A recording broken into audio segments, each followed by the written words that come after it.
불과 4개월밖에 남지 않은 미국 대선을 두고 트럼프 대통령이 다양한 전략을 구사하며 총력을 다하는 모습입니다. 4년 전과 똑같은 여론조사들이 나오고 있는 상황 속에서 트럼프 대통령이 대응하고 있는 방법들을 살펴보았습니다. 최근 뉴욕타임즈가 조사한 바이든 전 부통령의 지지율은 50%에 달했습니다. 트럼프 대통령은 36%에 그쳤는데요. 예전에 약 10% 정도의 샤이 트럼프가 있었던 것을 감안하더라도 재선 성공을 장담할 수 없는 처지에 놓였습니다. 트럼프, 바이든에게 진다는 미국 여론, 4년 전과 판박이. 도널드 트럼프 미국 대통령이 조 바이든 전 부통령에게 밀린다는 내용의 여론조사 결과를 어디까지 믿을 수 있는지 의문을 갖게 하고 있습니다. 11월 미 대선이 임박하면서 미 언론과 여론조사 기관들은 바이든이 트럼프 대통령을 따돌리고 있다는 내용의 여론조사 결과를 홍수처럼 쏟아내고 있습니다. 7월 12일 미 일간지 USA 투데이는 트럼프가 여론조사에서 바이든에 밀린다, 4년 전에도 그랬다는 제목의 기사에서 전문가들의 주장을 인용해 당시 여론조사의 미흡한 점을 분석하면서 올해는 정확성에 더 신경을 쓰고 있다는 점을 부각했습니다. 2016년 대선에서도 클링턴 힐러리 민주당 후보가 트럼프 대통령을 누르고 대통령이 될 것이라는 여론조사 결과가 다수를 차지했지만 반대 결과가 나왔습니다. 이번에도 많은 여론조사에서 두 자릿수 우위, 격전지 리드, 지난 대선에서 트럼프 대통령이 승리했던 주에서의 선전 등 바이든의 승리를 시사하고 있습니다. 여론조사 기관들은 지난 대선 당시 대부분의 주에서 나온 결과를 정확히 예측했고 전체적으로 클링턴이 1.1포인트 앞선 결과도 크게 틀리지 않았다고 주장하고 있습니다. 다만 당시는 트럼프 대통령에게 선거인단 승리를 안겨준 중서부 유권자들의 정서를 완전히 파악하지 못했다는 자성이 제기되기도 했습니다. 미시건, 펜실베이니아, 위스콘신 등 3개 주는 조사 104건 중 101건이 클링턴 승리를 점쳤습니다. 대부분 오차 범위 내 수치였지만 15건은 두 자릿수 차이가 났습니다. 그러나 뚜껑을 열자 트럼프 대통령이 모두 가까스로 이겨 선거인단 46명을 가져갔고 이는 당시 전체 선거인단 획득 결과가 306대 232라는 점을 감안하면 결정타였습니다. 공화당 전국위원회 위원장인 로나 맥데니엘은 폭스 비즈니스와의 인터뷰에서 이런 전례를 거론하며 지금의 여론조사 결과를 일축했습니다. 전문가들은 2016년의 예측 실패로부터 얻은 교훈은 이번 대선 여론조사를 근본적 쇄신이 아니라 일부 미세 조정으로 더욱 정확하게 만들 것이라고 밝혔습니다. 퓨리서치 센터의 코트니 케네디와 마르케트 로스쿨 여론조사 책임자인 찰스 프랭클린은 지난 대선 여론조사를 복잡하게 했던 두 요소로 표본과 부동층을 꼽았습니다. 고등교육을 받은 유권자를 과다하게 잡았다거나 뒤늦게 마음을 정한 유권자의 선택을 반영하지 못했다는 점을 지적한 것입니다. 이 때문에 이번 대선에선 공화당 선호 경향이 있는 대학을 나오지 않은 유권자 샘플을 늘리고 있다는데요. 몬머스대 여론조사 기관의 패트릭 머레이는 교육적 성취도에 무게를 좀 더 두기 시작했다고 전했습니다. 부동층의 경우 지난 대선보다는 줄어들 것으로 예측하고 있습니다. 지난달 몬머스대 조사에서 약 90%가 찍을 후보를 정했다고 답한 것을 그 근거로 제시하고 있습니다. 지난 대선에서 항의 투표가 이루어져 여론조사 결과가 결과적으로 왜곡됐을 가능성도 나왔습니다.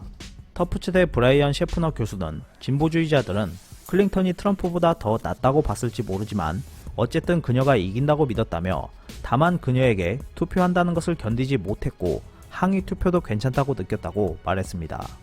여론조사 전문가들은 올 대선에서 눈에 띄게 무소속 후보가 없다는 점도 주목했습니다. 지난 대선에서는 자유당 게리 존슨 후보가 8월에 10% 가까운 지지율을 보여 지각 변동을 일으켰다는 게 이들의 분석입니다. C19로 인한 조기투표 증가 여부도 변수로 작용하고 있는데요. 대선 직전인 10월에 여론조사를 할 때 유권자들이 투표를 한다면 조사의 정확성을 측정하기가 더 수월해질 것으로 보고 있습니다. 지금 당장은 바이든이 앞선 형국이지만 여론조사의 오차 범위를 세심하게 살펴볼 필요성도 지적되고 있습니다. 예컨대 바이든이 트럼프보다 2포인트 앞서고 오차 범위가 4포인트라면 바이든이 최대 6포인트 앞서거나 트럼프의 2포인트 뒤질 수도 있음을 뜻하기도 합니다. 어쨌든 지난 대선은 여론조사에 대한 일정 부분 불신을 가져온 것은 사실입니다. 유권자 데이비드 버지스는 클링턴이 이긴다고 했지만 아니었다며 여론조사는 빙산의 일관만 보여준다. 나머지 빙산이 누구한테 투표할지 모른다고 말했습니다. 바이든의 인지도가 올라갈수록 상황 변경 가능성도 커질 것이란 분석도 있습니다. 바이든이 트럼프를 두 자릿수 차로 앞선 지난달 몬머스대 여론조사 결과는 유권자들이 아직 바이든에 대해 많이 알지 못해 유권자 시각이 트럼프에 있었다며 10월에는 바뀔 가능성도 없지 않다고 머레이는 전망했습니다. 트럼프 재선을 위한 구원투수 등장. 아무리 신뢰가 가지 않는 여론조사라고 하더라도 신경이 쓰일 수밖에 없는 것은 사실입니다. 이런 상황에서 트럼프 대통령에게 힘을 실어줄 구원투수가 등장했습니다. 러시아 스캔들 관련 혐의로 징역형을 선고받았다가 수감 직전 면죄부를 받은 도널드 트럼프 미 대통령의 40년지기 비선 참모 로저스 스톤이 대선 국면에서 트럼프 대통령의 재선을 위한 구원 등판을 선언했습니다. 7월 14일 복역을 앞두고 있던 스톤은 금요일인 지난 10일 밤 40개월의 징역형 전체를 감면받는 형식으로 사실상 사면됐습니다. 이로 인해 트럼프 대통령의 권력남용 논란을 둘러싼 엄청난 후폭풍이 이어지며 워싱턴 정가가 발칵 뒤집힌 상황에서 재선 캠페인에 적극적으로 나서겠다며 역할론을 자임한 것입니다. 7월 13일 스톤은 인터넷 매체 악시오스와의 전화 인터뷰에서 C19로 인해 불길하고 지옥 같은 곳에서 죽지 않게 된 만큼 트럼프 대통령을 위해 글을 쓰고 발언을 할 계획이라고 말했습니다. 그는 인터뷰에서 나는 천식 환자이다. 사회적 거리두기가 이루어질 수 없는 감옥에 보내는 것은 나에게는 사형이나 마찬가지라며 스톤의 법칙에 따라 법을 어기는 것만 제외하고 나의 후보를 당선시키기 위해 필요한 무엇이든 하겠다고 밝혔습니다. 지난 대선 당시 다양한 음모론으로 트럼프 대통령의 당선에 기여 정치 공작의 달인이라는 별명으로 불리는 그가 트럼프 대통령의 선처로 자유의 몸이 되자 지지율 하락 등으로 재선 실패 위기에 처한 트럼프 대통령을 위해 구원 투수를 자처하고 나선 것입니다. 스톤은 먼저 나는 근거 없는 러시아 공모를 완전히 잠재우기 위해 이 전체 시련에 대한 책을 쓰려고 한다며 책 출간 계획도 언급했습니다. 그는 뉴욕타임즈가 워터게이트 사건으로 탄핵당했던 리처드 닉슨 전 대통령마저도 행사하지 않았던 사면권을 트럼프 대통령이 행사했다며 트럼프는 닉슨조차 건너지 못한 선을 넘었다고 비판한 것에 대한 질문을 받자 즉답을 피한 채 금요일의 가명은 트럼프 대통령이 공평과 정의, 자비에 대한 엄청난 인식을 지니고 있음을 보여주는 일이라고만 대답했습니다. 스톤은 인터뷰에서 트럼프 대통령이 재선에 성공할 것이라고 잘라말했습니다.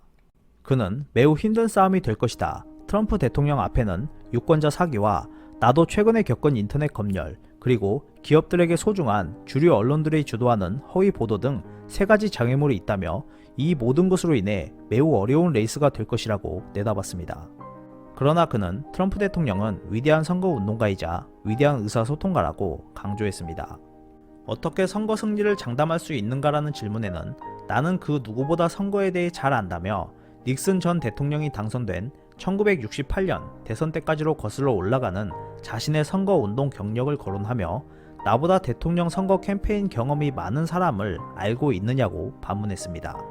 다만 스톤은 트럼프 대통령이 지난 10일 저녁 전화를 걸어왔을 때만 해도 가명에 대해 확신하지 못했다고 했습니다. 그는 나는 열렬히 기도했다. 나는 모든 일이 신의 손에 달렸고 신이 들어줄 것이라고 생각했다. 신은 들어주었다 라고 주장했습니다.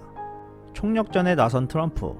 도널드 트럼프 미국 대통령 측은 오는 11월 대선을 앞두고 현장 선거운동 인력 수백 명을 대거 충원, 전체 인력을 1,500명 수준으로 늘렸습니다. C19로 오프라인 선거운동이 제약을 받고 있는 상황에서도 열세 만회를 위해 대대적인 물량 공세에 나선 셈입니다.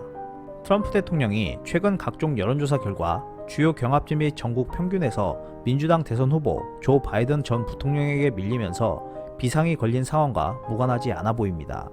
팀 머터프캠프 대변인은 역대 최대 규모, 최상의 현장 조직을 확보하게 됐다며 우리는 현장에서 유권자들과 지속적인 관계를 구축할 것이며 이는 오는 11월에 트럼프 대통령의 승리 동력을 마련해 줄 것이라고 말했습니다.